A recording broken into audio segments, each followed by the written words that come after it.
Hind, Bihar state आखिर कब होगी नियुक्ति शिक्षकों की? आखिर कब तक बेरोजगारी का सामना करते रहेंगे बिहार के भावी शिक्षक? आखिर क्या है उनका कसूर? क्या यही प्रक्रिया सब बहाली में बिहार के है या शिक्षकों की? जी, कोई भी बहाली उठा के यहाँ पे ले लीजिए, चाहे वो सचिवालय का हो, चाहे यहाँ पे ग्रुप डी का हो, ग्रुप सी का हो, जो भी लीजिए, सबों में वही हाल है। पहले तो नोटिफिकेशन के लिए लड़ो, नोटिफिकेशन आती है तो फॉर्म भरो, फॉर्म भरने के बाद एग्ज़ाम के लिए यहाँ लड़ना पड़ता है, जब एग्ज़ाम होती है तो बहाली के लिए लड़ना, रिजल्ट के लिए, और रिजल्ट के बाद बहाली, सब एग्जाम में ही सिलसिला है। लगता है कि यहाँ के मंत्री जो है से केवल घर में खाना खाकर और मंत्री बन जाते, पढ़ाई लिखाई कभी करते नहीं, दूसरे का दर्द समझते नहीं। ये कौन सी मुसीबत है? आखिर क्या है, क्या है उन मासूमों का दोष? उन्होंने इतने खर्च करके बीएड डीएलएड करते हैं, पात्रता परीक्षा पास करते हैं, और जब नियुक्ति की बात आती है तो उनको रोजगार नहीं मिलता है, उसके लिए कोर्ट जाना पड़ता है, दर दर की ठोकरें खानी पड़ती है, और जब कोर्ट से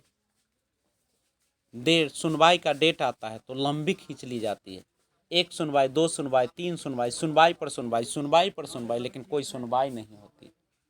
अभी देख लीजिए बिहार एसटीईटी का ही 2019 में नोटिफिकेशन आई थी, बच्चों ने बड़े उमंग के साथ एग्ज़ाम दिया, एग्ज़ाम को रद्द किया गया, फिर से एग्ज़ाम हुआ, उसके बाद रिजल्ट तो आई, लेकिन कुछ विषयों को छोड़कर कुछ अभ्यर्थियों को एग्ज़ाम में शामिल नहीं होने दिया गया, और जब 106 अभ्यर्थियों को फिर से शामिल किया गया तो 3 विषय और एग्ज़ाम जो रिजल्ट है उर्दू का, संस्कृत का, विज्ञान का, वह रोक दिया गया। यानी यह एक बहाना है कि बहाली किसी भी प्रकार न, क्या उनके घर का पैसा जाता है? क्या उनको वेतन देना है अपने पैसे से? वो हम लोगों का पैसा है, वो हम लोगों का टैक्स है जो हम लोग देते हैं। और कहा जाता है कि लोकतंत्र में जो मंत्री होते हैं वो एक सेवक का काम करते हैं, लेकिन वो तो वहाँ पे राजा से भी बदतर बन जाते, राजा से भी बढ़कर बन जाते। जहाँ पे सेवक का काम होना चाहिए कि और वो जनता के बीच रहे, वो आलीशान मकानों में रहते, वो आलीशान गाड़ियों में रहते हैं, ना जाने कितने बॉडीगार्ड को रखते हैं। क्या हम लोगों ने उनके बॉडीगार्ड के लिए इतना पैसा दिया था कि हम लोग को सुरक्षा के लिए दिया गया था? हम लोग को कोई सुरक्षा नहीं मिलती, लेकिन उनको सुरक्षा मिल जाती।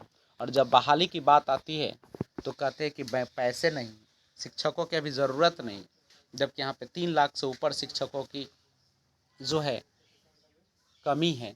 केवल जुमलाबाजी, जब चुनाव आता है तो जुमलाबाजी करते हैं, जल्दी जल्दी से जो है से लोभ देते हैं, भेड़ चाल चलते हैं, भेड़ और भेड़िया वाला कहानी यहाँ पे दर्शाते हैं।